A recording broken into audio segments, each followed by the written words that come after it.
घरच्या घरी अगदी सोप्या पद्धतीने 10 मिनिटातच म्हशीच्या सायपासून आपण तूप बनवणार आहोत. तर हे तूप बनवण्यासाठी इथे मी संपूर्ण दिवस फ्रीजमधून हा डबा बाजूला काढून ठेवलेला होता.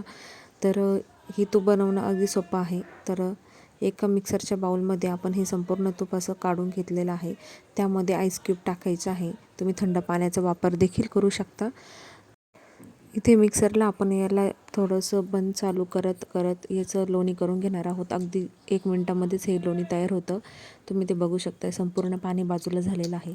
आता इथे मी बाजूलाच एका भांड्यामध्ये थंड पाणी घेतलेलं आहे आणि हे सर्व लोणी त्यामध्ये टाकून आपल्याला 2 पाण्यामध्ये याला स्वच्छ धुवून घ्यायचं आहे. जेवढं याचं व्हाईट पाणी निघेल तेवढं याला आपण स्वच्छ करून घेणार आहोत. तुम्ही ते बघू शकता. इथे दुसऱ्या पाण्यामध्ये सुद्धा याला मी चांगलं याला धुवून घेतलेलं आहे. या पद्धतीने संपूर्ण लोणी धुवून घ्यायचं आहे आणि जाड बुडाच्या भांड्यामध्येच आपल्याला तूप कढवायला घ्यायचं आहे. इथे मी कढई घेतलेली आहे जाड बुडाची. तर गॅस चालू करून घ्यायचा आहे आणि कढई त्यावरती ठेवून आपल्याला गॅसची फ्लेम आता लो करून टाकायची आहे. आणि तुम्ही इथे बघू शकताय तुपाची प्रोसेस इथे चालू झालेली आहे. संपूर्ण जे लोणी आहे इथे वितळलेलं आहे. सुरुवातीला अशा पद्धतीने संपूर्ण एकदम पाण्यासारखं पातळ होऊन जातं. नंतर आपोआप त्याला घट्टपणा येतो. तुम्ही ते बघू शकताय. संपूर्ण आपलं पाणी जे आहे त्यातलं निघून गेलेलं आहे आणि तुपाची प्रोसेस इथं पण पूर्णपणे चालू झालेली आहे.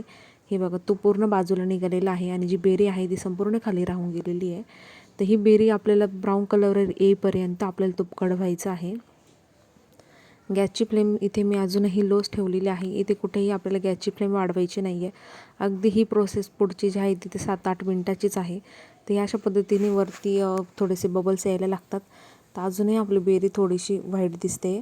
तर पूर्ण ब्राऊन झाली की आपण गॅस बंद करणार आहोत. हे बघू शकता तुम्ही इथे. या ठिकाणी सतत ढवळत राहायचं आहे, नाही तर बेरी खाली लागून जाते. हे बघा, आपल्या बेरीलासुद्धा इथे रंग आलेला आहे. गॅस मी इथे बंद केलेला आहे आणि एका काचेच्या कंटेनरमध्ये याला आपण स्टोअर करून ठेवणार आहोत. तर संपूर्ण तूप थंड झाल्यावरती एका चाळणीच्या साहाय्याने याला असं संपूर्ण गाळून घ्यायचं आहे.